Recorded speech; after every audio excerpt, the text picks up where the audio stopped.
aí fora, pessoal. Queremos fazer um paredão, mas não sei se vai Quem tá levando o grupo para rei. Pra ajudar. Tem como dançar, tá bom aí. Isso aí, dança. Essa eu fui a ajudar.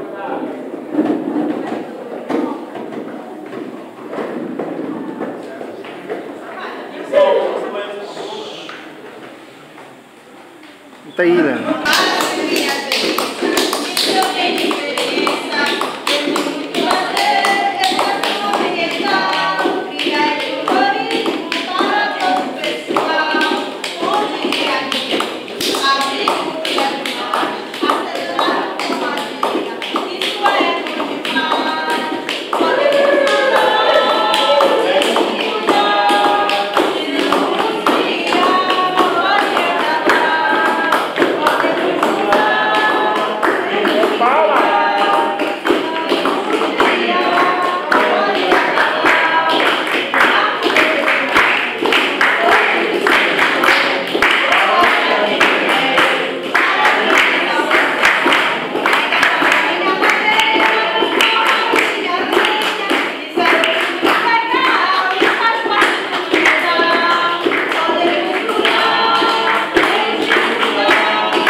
Pode tirar uma nota 7, 8 ou 10, eu poderia ter, se de lá eu fosse pesquisar. É uma escola natural e encontrei que conteúdo tem para me dar. Roda gigante, tobogã, não me faz falta não, porque aqui eu posso escorregar, posso correr, brincar e me atolar. Eu e você, sim, nós podemos fazer. Coitadinho do bichinho que com medo da queimada veio para cá se esconder. Uma brincadeira inocente que no começo quase deu em sangue, mas hoje é cultura nacional, é o brechinho do mangue.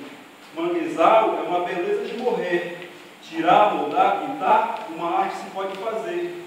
O padeiro da esquina chegou e me disse com amor: obrigado, meu amigo, já sei o pão com a lenha que de lá você tirou. Que coisa bonita, pintura, onde sair uma tinta natural que de lá eu extraí. Como se já não bastasse, ainda tenho que aturar pessoas ignorantes que só sabem desmatar. Canoa vai, canoa vem, parece um quadro com uma beleza de arte. Muitas pessoas passam por ali, porque ali é um ponto de embarque e desembarque.